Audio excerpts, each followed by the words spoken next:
Hello everyone, this is Surabhi. Welcome to my YouTube channel. Really important news के session में आप लोगों का वेलकम। तो आइए आज का सेशन हम लोग स्टार्ट करते हैं। यहाँ पे हम बात करेंगे इंपॉर्टेंट आर्टिकल्स के बारे में। यहाँ पे जो बात की जा रही है कि इंडिया के द्वारा डिजिग्नेट किया गया है 5 न्यू रामसर साइट्स को। रामसर साइट्स जो है इंपॉर्टेंट है, तो 5 न्यू कौन सी है ये हम देखेंगे। तो न्यू वेटलैंड जो है ऑफ इंटरनेशनल इंपॉर्टेंस का दर्जा दिया गया है इसको। 3 वेटलैंड जैसे कराईकिली बर्ड सेंचुरी है, Pallikaranai marshal reserve forest and Pichavaram mangrove, ये तमिलनाडु से है। वन जो है पहला वेटलैंड है मिजोरम में, एंड वन वेटलैंड है जो है शाक्या सागर मध्य प्रदेश का। तो टोटल हम लोगों की जो रामासर साइट्स इंक्लूड जो की गई हैं इसमें 54 हैं टोटल अब तक जो टोटल देखने को मिली है।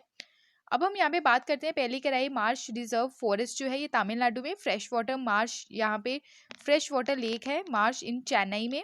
ओनली सर्वाइविंग वेटलैंड इकोसिस्टम है चेन्नई में, जो last remaining natural wetland of south India, यानी कि नेचुरल वेटलैंड है ये एकलौती। अगर बात करें यहाँ पे कैरी किली बर्ड सेंचुरी की, तो ये लोकेटेड है कंचीपुरम कांचीपुरम डिस्ट्रिक्ट ऑफ तमिलनाडु।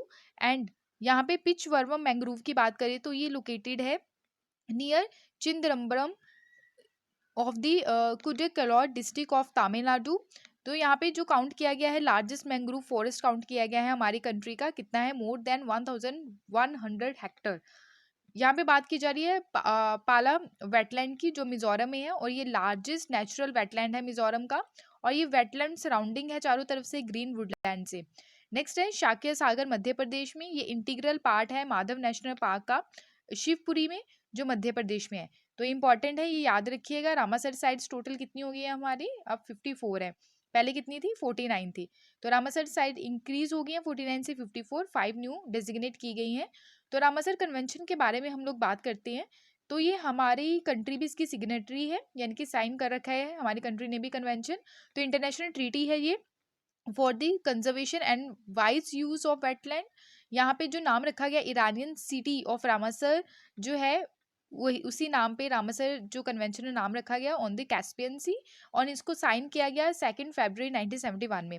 आज के टाइम में ऑफिशियली देखिए इसको as a convention on wetland of international importance का दर्जा दिया जाता है, स्पेशली जो वाटरफॉल हैबिटेट है।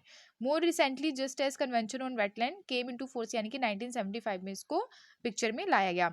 इससे रिलेटेड ही मॉन्ट्रेक्स रिकॉर्ड है। मॉन्ट्रेक्स रिकॉर्ड जो है इस कन्वेंशन के अंडर रजिस्टर किया गया है on the of the wetland site of the list of wetlands of international importance. और चेंजेस जो देखने को मिले हैं, जो इकोलॉजिकल करेक्टर रहता है, और यहाँ पे जो रिजल्ट रहता है टेक्नोलॉजिकल डेवलपमेंट का, क्या क्या हो रहा है, पॉल्यूशन कितना है उस एरिया में, ह्यूमन का इंटरफेरेंस कितना है, तो ये सारी चीज़ें मेंटेन की जाती हैं। ये भी रामासर लिस्ट का ही पार्ट है। आई होप आपको ये क्लियर हुआ होगा। ये आप लोगों के सामने मैप है, और यहाँ पे आप देख सकते हैं पाला वेटलैंड मिजोरम में, शाक्या सागर जो है मध्य प्रदेश में, और दो जो साइट्स रिकॉग्नाइज की गई हैं यहाँ पे वो तमिलनाडु से है। ठीक है, तो इंपॉर्टेंट है, याद रखिएगा। आई होप आपको ये क्लियर हुआ होगा। नेक्स्ट आर्टिकल की ओर बढ़ते हैं हम लोग। यहाँ पे मैन्युअर मैनेजमेंट की बात की जा रही है। मैन्युअर का मतलब क्या रहता है, खाद होती है। ठीक है, जो एग्रीकल्चर एक्टिविटी में क्रॉपिंग करने से पहले इसको क्या किया जाता है, यूज किया जाता है। तो नेशनल डेयरी डेवलपमेंट बोर्ड जो है, जिसको एनडीडीबी बोला जाता है, जो एक स्टैट्यूटरी बॉडी है। स्टैट्यूटरी बॉडी का मतलब आपको पहले भी बताया है कि जो लॉ के द्वारा पार्लियामेंट में प्रॉपर जो है एक्ट के थ्रू ये चीजें बनाई जाती हैं।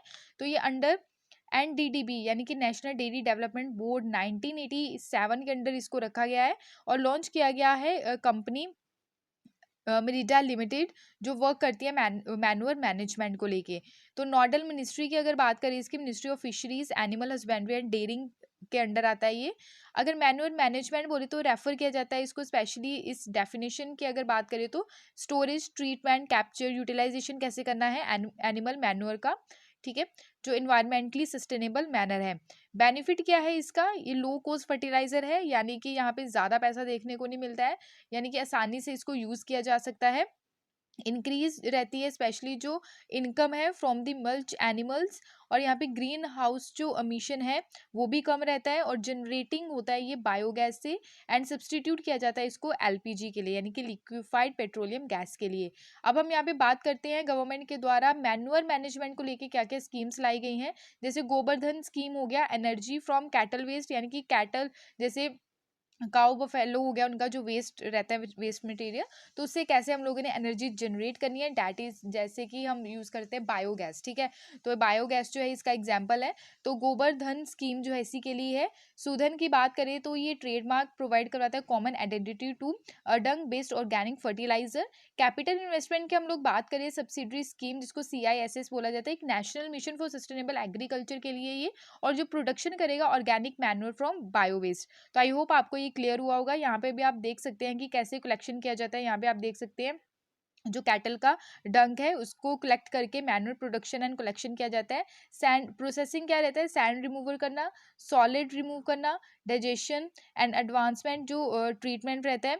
फिर स्टोरेज की बात करें, सॉलिड स्टोरेज रहता है, लिक्विड स्टोरेज रहता है। फिर इसको क्या किया जाता है, manual transfer and application, transfer किया जाता है लैंड एप्लीकेशन के लिए। तो फिर यहाँ पे जो है आपको मैनुअल यानी कि इसको मिट्टी में मिलाया जाता है, तो अच्छी फसल भी देखने को मिलती है। तो आई होप आपको ये क्लियर हुआ होगा। बढ़ते हैं नेक्स्ट आर्टिकल की और यहाँ पे बात की जाती है फ्री बीज के बारे में। आखिर फ्री बीज होते क्या है? फ्री बीज का मतलब क्या रहता है, फ्री में चीजें बांटना, क्लियर। तो अब आपने नोटिस किया ही होगा, नोटिस क्या आपने देखा ही होगा कि जब इलेक्शंस आते हैं तो पॉलिटिकल पार्टीज क्या करती हैं, मेनली लोगों को कहती है कि हम टीवीज देंगे, ठीक है, फ्रिज देंगे, कभी इलेक्ट्रिसिटी जो है वो बिल माफ कर देंगे। ये सारी चीजें जो है डेट इज फ्री बीज की कैटेगरीज में आती हैं। तो सुप्रीम कोर्ट के द्वारा यूनियन गवर्नमेंट को बोला गया कि कंसल्ट किया जाए फाइनेंस कमीशन के साथ कि जो ये जो डिस्ट्रीब्यूशन है फ्रीबीज का पॉलिटिकल पार्टीज के द्वारा जो यूज किया जाता है, स्पेशली पब्लिक मनी को यूज करके, तो इसको रेगुलेट करना काफ़ी ज़्यादा ज़रूरी है, जिसके कारण स्टेट में जो फाइनेंशियल जो कंडीशन है वो काफ़ी ज़्यादा खतरे में रहती है इसकी वजह से। तो अगर बात करें स्टैंड ऑफ क्या था इलेक्शन कमीशन ऑफ इंडिया का फ्री बीज को लेके, तो उनके द्वारा बोला गया कि हमारे पास कोई पावर नहीं है इसको रेगुलेट करने के लिए कि इसके अगेंस्ट कोई एक्शन लिया जा सके पॉलिटिकल पार्टीज के अगेंस्ट मेकिंग सच पोल प्रोमिस के ऊपर, क्लियर। तो बहुत सारे जो वादे किए जाते हैं इलेक्शन के ड्यूरेशन में कि हम लैपटॉप्स बांटेंगे बच्चों को, आईफोन आईफोन नहीं कह सकते हम लोग, तो स्मार्टफोन्स जो है वो भी देंगे, तो डैट इज फ्री बीज, ओके। तो इम्पैक्ट क्या पड़ता है फ्री बीज का स्टेट बजट के ऊपर, ये इंपॉर्टेंट है जानना, क्योंकि काफ़ी ज़्यादा ह्यूज ड्रेन रहता है स्टेट रिसोर्सेज का। फार्म लोन वेवियर्स जो हो गया जैसे महाराष्ट्र, रिजल्ट इससे क्या देखने को मिलता है, ₹45,000 51,000 करोड़ यहाँ पे यूज़ किया गया फाइनेंशियल ईयर 2020 का, जब महाराष्ट्र में इलेक्शंस थे, क्लियर। बहुत सारे यहाँ पे जो टारगेट है, जैसे टारगेट सेट कर रखे होते हैं स्कीम्स के लिए इतना पैसा जाएगा, तो उसमें भी कमी आती दिखती है। जैसे रिस्पॉन्सिबिलिटी रहती है मनी कहाँ कहाँ पे स्पेंड करनी है। यहाँ पे तेलंगाना की अगर बात करें तो तेलंगाना के अंदर 35% रेवेन्यू रिसिप्ट था, almost 63% states own tax revenue था, और फाइनेंस पॉपुलिस्ट स्कीम्स जो थी, तो यहाँ पे इसमें भी पैसा नहीं दिया गया, क्लियर। तो ये सारा जो फ्री बीज में इसके स्कीम्स में लगाने की बजाय फ्री बीज में यहाँ पे जो है स्पेंड किया गया। रेवेन्यू साइड्स की बात करें तो नेगेटिव इम्पैक्ट जो पड़ता है स्टेट एंटरप्राइजेस में, तो यहाँ पे लॉस होता है पब्लिक सेक्टर अंडरटेकिंग का। रिपोर्ट जो निकल के आई है गवर्नमेंट के द्वारा एस्टिमेट लगाया गया है कि 16% जो है डिस्कॉम रेवेन्यू देखने को मिला ऑल इंडिया लेवल 2021-2022 का। लो टैक्स कलेक्शन रहता है due to free electricity, free water supply, free rides, and यहाँ पे no realisation of tax of these. तो यहाँ पे आप देख सकते हैं वोटिंग के चलते यहाँ पे जो बहुत सारे प्रोमिस किए जाते हैं।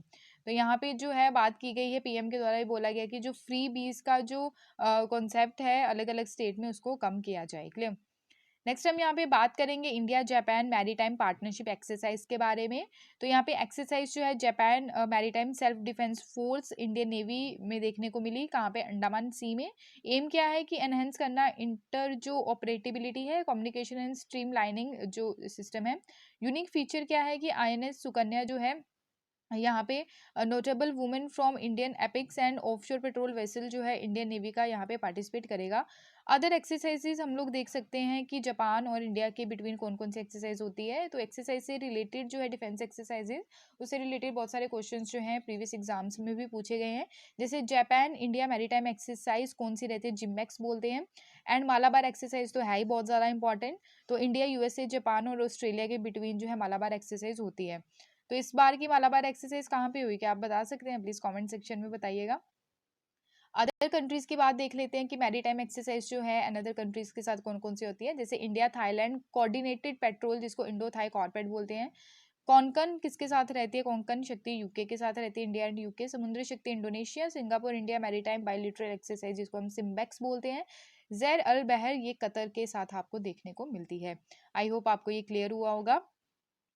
नेक्स्ट हम यहाँ पे लोकेशन देख लेते हैं जापान की। ये हमारी कंट्री है, यहाँ पे आप देखिए जापान। ओके, तो यहाँ पे है Pacific ocean.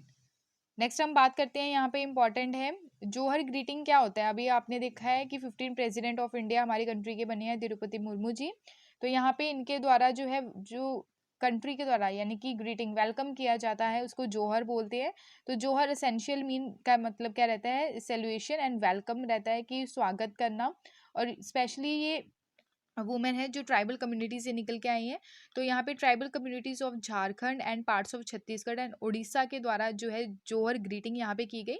According to several tribal leaders जो है from Jharkhand, and word Johar जो है इसका मतलब ही क्या है, रिस्पेक्ट। ओके, ट्राइबल कम्युनिटीज के द्वारा यहाँ पे जो बोला गया है कि Sarna religion code and all दो नॉट ऑफिशियल रिलीजन। ओके, तो यहाँ पे जौहर ग्रीटिंग के बारे में आप बेसिकली याद रखिएगा, इट्स मीन वेलकम।